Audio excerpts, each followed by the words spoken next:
कहानी की शुरुआत में हमें दो भाई दिखाई देते हैं, जिनमें बड़े भाई का नाम बिल और छोटे भाई का नाम जॉर्ज था। यहाँ बिल उसे एक छोटी कश्ती बनाकर देता है, जिसे वो लेकर सीधा बाहर आता है और उस कश्ती को बारिश के पानी में छोड़ देता है। कश्ती बहती हुई सीधी आगे जा रही थी। जॉर्ज भी उसके पीछे भागता हुआ आ रहा था। वो उसके पीछे आ ही रहा था, तभी अचानक उसकी कश्ती नाले के अंदर गिर जाती है। जॉर्ज झुक कर नाले के अंदर देखता है तो वहाँ पूरी तरह अंधेरा था और तभी वहाँ उसे दो चमकती हुई आंखें दिखाई देती हैं, जिसे वो देखकर एकदम से डर जाता है। और इसी दौरान उसे वो खतरनाक पेनीवाइज नजर आ जाता है। यहाँ जॉर्ज अपनी कश्ती लेने के लिए अपना हाथ आगे बढ़ाता है कि तभी वो पेनीवाइज उसका हाथ खा जाता है और तुरंत उसे नाले के अंदर खींच लेता है। इसके बाद सीन कट होता है और हमें एक फार्म दिखाया जाता है, जहाँ एक लड़का माइक एक भेड़ पर गन ताने खड़ा हुआ था। दरअसल उसके पिता ने उसे भेड़ को शूट करने के लिए कहा, लेकिन वो बहुत डरा हुआ था और वो उसे शूट नहीं कर पाता। इसी दौरान उसका पिता उसके हाथ से गन लेकर उस भेड़ को शूट कर देता है और उसे धमका कर कहता है कि अगर तुम्हें इस दुनिया में जिंदा रहना है तो ये सब तुम्हें हर हाल में करना होगा, नहीं तो तुम यहाँ जिंदा नहीं रह पाओगे। इसके बाद हमें कुछ स्टूडेंट्स दिखाई देते हैं, जिनमें बिल भी था। वो सब अपने स्कूल के बाहर खड़े अपने कुछ प्रोजेक्ट्स के बारे में बात कर रहे थे। इसी दौरान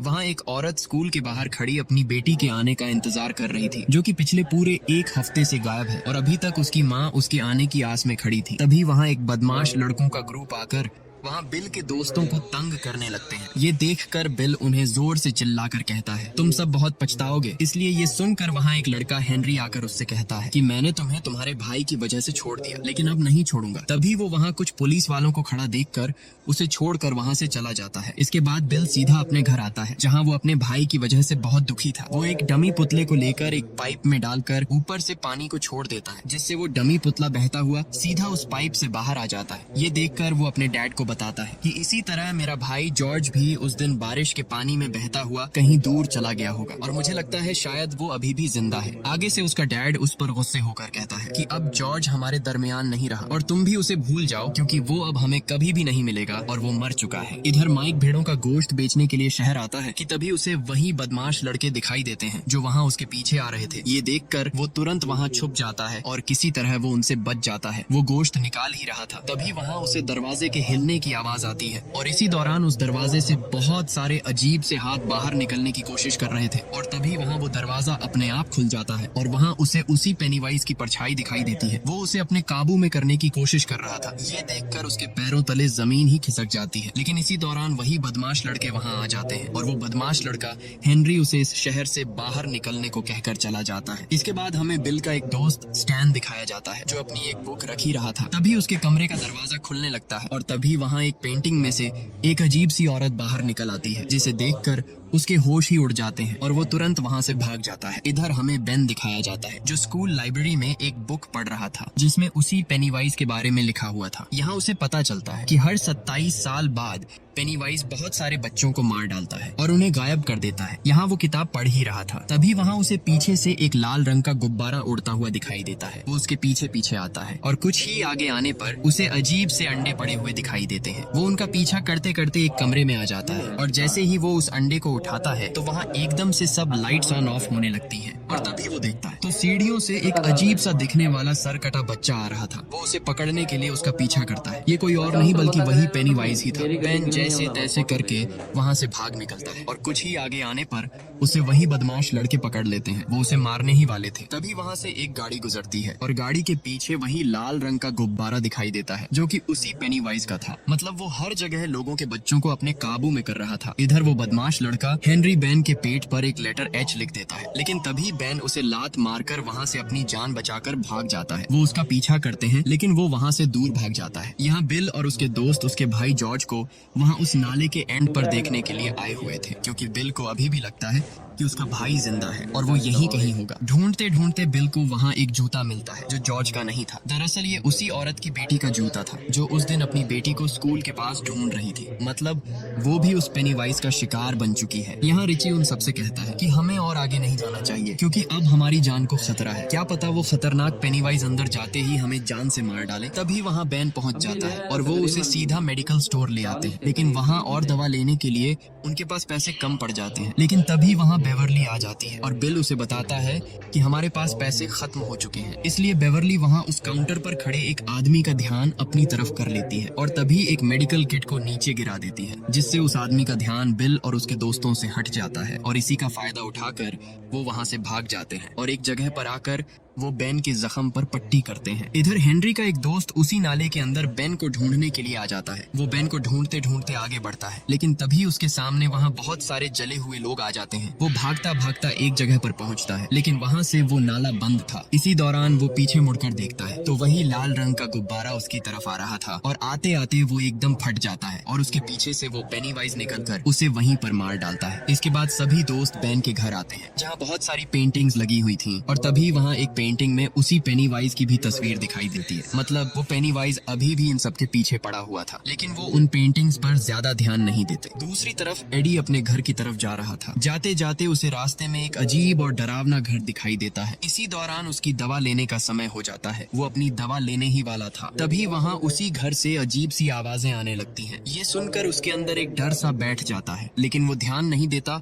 और चल पड़ता है। इसी दौरान उसकी दवा वहाँ गिर जाती है। एडी एक एक करके अपनी गोलियां उठाता है और एक गोली को हाथ लगाने ही वाला था, तभी वहाँ एक अजीब सा हाथ उसकी गोली को उठा लेता है और तभी वो अजीब सा इंसान उसके सामने आ जाता है। ये देखकर वो वहाँ से तुरंत भागने लगता है और भागता भागता वो एक जगह पर आकर रुक जाता है और दूर खड़ा वही पेनीवाइज उसे दिखाई देता है। ये देखकर उसके होश ही उड़ जाते हैं। इधर बेवरली अपने घर थी तो उसे एक कार्ड मिलता है जिस पर कुछ अजीब सी पोएम लिखी हुई थी जो उसके दोस्त बेन ने लिखी थी। तभी वहाँ बेसिन से उसे कुछ आवाज सुनाई देती है। जब वो देखती है तो अंदर से बहुत सारे बच्चों के चिल्लाने की आवाजें सुनाई दे रही थी और वो सब उसे भी अपने पास बुला रहे थे। वो तुरंत एक इंची टेप उस बेसिन के अंदर डालती है और जब वो उसे बाहर निकालती है तो उसके साथ बहुत सारे बाल और खून लगा हुआ था। तभी उसके अंदर से बाल निकलकर पूरी तरह उसे पकड़ लेते हैं और उसे अंदर खींचते हैं। बेवरली जैसे तैसे करके खुद को छुड़ा लेती है, लेकिन उस बेसिन से बहुत सारा खून पूरे अंदर फैल जाता है। वो डर की वजह से एक दीवार के साथ बैठ जाती है। इसी दौरान उसके डैड आ जाते हैं। वो उसे कहते हैं कि इतना क्यों चिल्ला रही हो। बेवरली आगे से बताती है कि उस बेसिन से बहुत सारे बच्चे चिल्ला रहे हैं,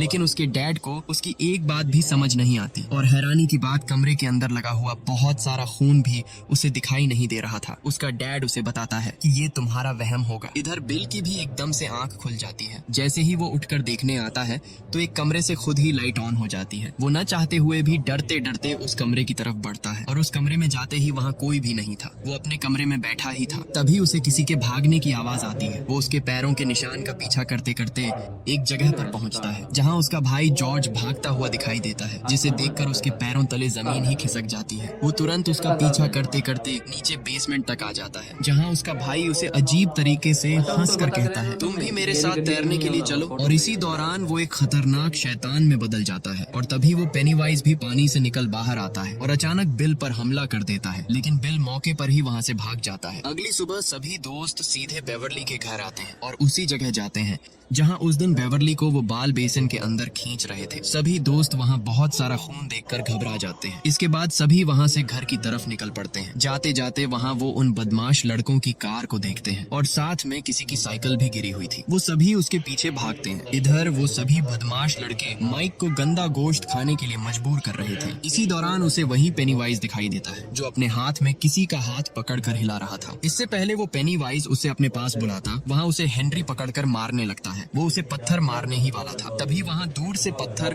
उसके सिर पर आ लगता है, जो कोई और नहीं बल्कि माइक के दोस्त थे। दोनों ग्रुप आपस में एक दूसरे को पत्थरों से मारने लगते हैं। यहाँ बिल और उसके दोस्तों ने उन बदमाश लड़कों पर इतने पत्थर बरसाए कि वो मौके पर ही वहाँ से भाग निकले। इसके बाद वो एक जगह पर आते हैं जहाँ उन्हें बहुत सारे लोगों के मिसिंग पोस्टर दिखाई देते हैं। मतलब उस पेनीवाइज ने अपना जाल फैलाकर सबको एक एक करके मारना शुरू कर दिया है। यहाँ बेन सबसे कहता है कि मैं उस दिन स्कूल लाइब्रेरी में एक बुक पढ़ रहा था जिसमें इसी हादसे के बारे में लिखा हुआ था कि हर 27 साल बाद सभी बच्चे एक एक करके गायब होने लगते हैं और ये घटना फिर 27 साल बाद शुरू हो जाती है, जिसमें कोई भी बच्चा उस पेनीवाइज का शिकार बन जाए तो वो उसे जिंदा नहीं छोड़ता। ये सुनकर अब बिल को समझ आने लगती है कि उसका भाई जॉर्ज भी उसी पेनीवाइज का शिकार बन चुका है। इसके बाद सभी दोस्त बिल के घर आते हैं जहाँ वो एक मैप लगाता है जिसमें उन्हें पूरे शहर डेरी का मैप दिखाई देता है। यहाँ बिल उन्हें इशारा करके बताता है कि जहाँ मैंने क्रॉस का निशान लगाया है वहाँ से मेरा भाई जॉर्ज गायब हुआ था। मतलब जो कोई भी गायब हो रहा है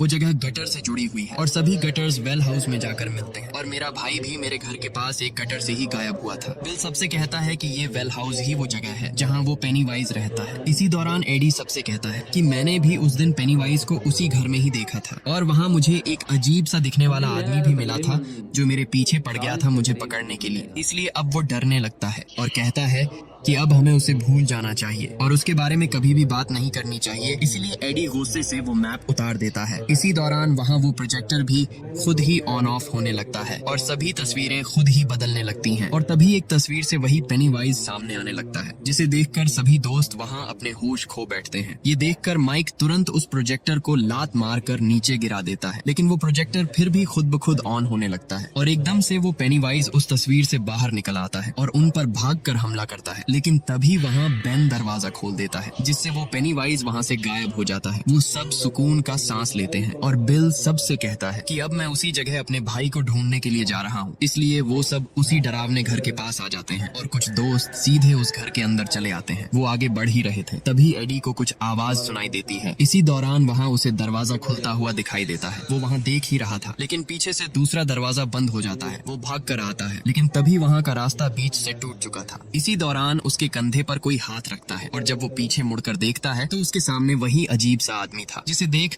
वो सीधा नीचे जा गिरता है। इधर रिची को भी कुछ आवाजें सुनाई देती हैं, जिसका पीछा करते करते वो एक कमरे में आता है, लेकिन वहाँ उसे कोई भी नहीं मिलता और वो वापस जाने लगता है कि तभी वहाँ उस कमरे का दरवाजा बंद हो जाता है और वहाँ सब लाइट्स ऑन ऑफ होने लगती हैं और उसे पूरे कमरे में जोकर्स ही दिखाई देते हैं। लेकिन तभी वहाँ उसके सामने वो पेनीवाइज आ जाता है। वो सीधा उस पर हमला कर देता है, लेकिन मौके पर ही बिल दरवाजा खोलकर उसे बचा लेता है। इधर एडी उठकर बैठा ही था। इसी दौरान उसे एक फ्रिज से एक हाथ हिलता हुआ दिखाई देता है और वो दरवाजा अपने आप खुलने लगता है और दरवाजा खुलते ही वो पेनीवाइज बाहर निकल आता है। वो उसे खाने ही वाला था। तभी वहाँ बिल दरवाजा खोल देता है, जिससे उसका ध्यान उनकी तरफ चला जाता है। वो भागकर उन पर हमला करता है, लेकिन तभी वहाँ बेवरली आकर उसके सिर से एक रॉड आर पार कर देती है। वो भागकर सीधे एडी के पास जाते हैं। पीछे से वो पेनीवाइज भी अपने नुकीले पंजे उनकी तरफ बढ़ाता है और तभी घूमकर वो बेन को जख्मी कर देता है और सीधा एक अंधेरे में गायब हो जाता है। बिल उसका पीछा करते करते नीचे आता है। जहाँ वो देखता है तो वो पेनीवाइज एक कुएं के अंदर जा रहा था। इसके बाद वो सब उस घर से बाहर भाग निकलते हैं, लेकिन बाहर एडी की माँ उसे लेने के लिए आ गई थी और वो सबसे कहती है कि आज के बाद तुम सब मेरे बेटे से दूर रहो। वो एडी को वहाँ से घर ले जाती है। यहाँ बिल सबसे कहता है कि मैंने उस पेनीवाइज को एक कुएं में जाते हुए देख लिया है। अगली बार हम उसे पूरी तैयारी के साथ पकड़ने के लिए आएंगे। लेकिन वहाँ कुछ दोस्त उस पर चिल्लाते हुए कहते हैं कि तुम पागल हो, अभी हम मरते मरते बचे हैं और तुम दोबारा उस घर के अंदर जाना चाहते हो। इसी दौरान रिची बिल से कहता है कि अब हमें उसका पीछा छोड़ देना चाहिए क्योंकि जॉर्ज मर चुका है, तुम्हें उसे भूलना ही होगा। लेकिन बिल उसे बताता है कि मेरा भाई जॉर्ज अभी भी जिंदा है, मैं उसे हर हाल में ढूंढ कर ही रहूंगा। इधर उसी बदमाश लड़के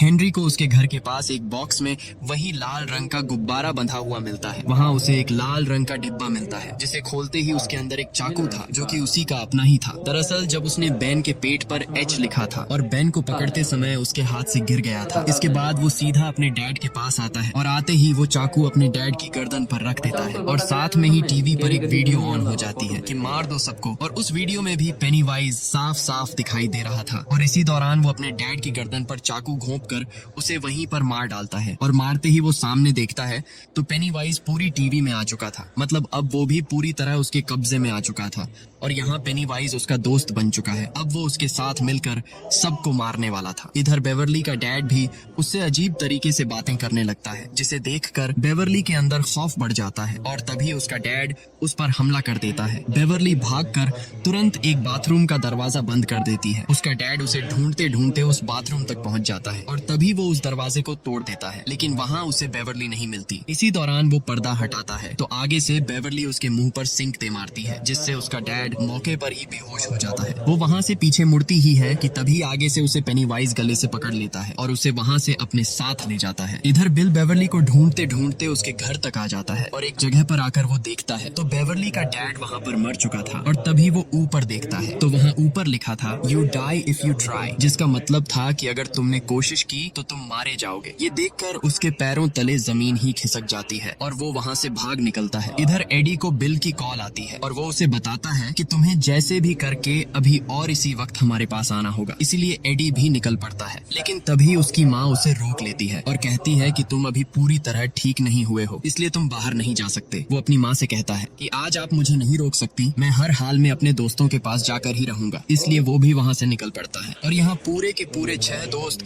उसी घर की तरफ बढ़ रहे थे और इस बार सभी के पास हथियार भी थे। वो सब सीधे उस खतरनाक घर के अंदर घुस जाते हैं। अंदर आते ही वो उसी कुएं के पास पहुंचते हैं जहाँ से वो पेनीवाइज उस दिन गायब हुआ था। वो उस कुएं में एक रस्सी नीचे फेंकते हैं और सबसे पहले बिल उस कुएं के अंदर उतरता है। इधर हमें बेवर्ली दिखाई देती है जिसे अभी अभी होश आता है, जो उसी कुएं के आखिर में गिरी हुई थी। वो उठकर ऊपर देखती है तो वहाँ बहुत सारे बच्चों की डेड बॉडीज लटक रही थी। तभी वहाँ उसे किसी के आने की आवाज आती है और वो भागकर वहाँ एक दरवाजा खोलने की कोशिश करती है। इसी दौरान वो पीछे मुड़कर देखती है तो वहाँ वो डमी पेनीवाइज एकदम से बाहर निकलता है और तभी वहाँ वो गेट खुल जाता है और जब वो देखती है तो वही पेनीवाइज उसके सामने खड़ा था। ये देखकर वो वहाँ से भागती है, लेकिन वो पेनीवाइज उसे गले से पकड़ लेता है। लेकिन बेवर्ली उससे कहती है कि मैं तुमसे नहीं डरती, इसलिए वो आगे से गुस्से में आ जाता है। वो उसे कहता है कि तुम डरोगी और मैं तुम्हें मार डालूंगा। इसी दौरान वो अपना खतरनाक और नुकीला चमकता हुआ मुंह खोल लेता है और उसका मुंह देखते ही बेवर्ली उसके काबू में आ जाती है। इधर सभी दोस्त नीचे कुएं तक चले गए थे, लेकिन माइक आखिर में जाने ही वाला था। तभी हेनरी आकर उस पर हमला कर देता है और उसे नीचे गिरा देता है। बाकी दोस्त उसे जोर जोर से बुलाते हैं, लेकिन इसी दौरान हेनरी वो रस्सी ऊपर खींच लेता है। इसके बाद हेनरी माइक को बुरी तरह पीटने लगता है। वो शॉर्ट गन लेकर उसे मारने ही वाला था। तभी माइक जोर से अपने ऊपर से गन को हटा देता है और माइक मौके पर ही उसके सर पर पत्थर दे मारता है। इसी दौरान वो उसे धक्का देकर सीधे उसे कुएं में गिरा देता है। इधर स्टैन अपने दोस्तों से बिछड़ चुका था और वो एक नाले में गुम हो जाता है। यहाँ वो पेनीवाइज भी उसके शिकार के लिए उसके पीछे ही था। यहाँ सभी दोस्त स्टैन को ढूंढने में लगे हुए थे, लेकिन इधर स्टैन को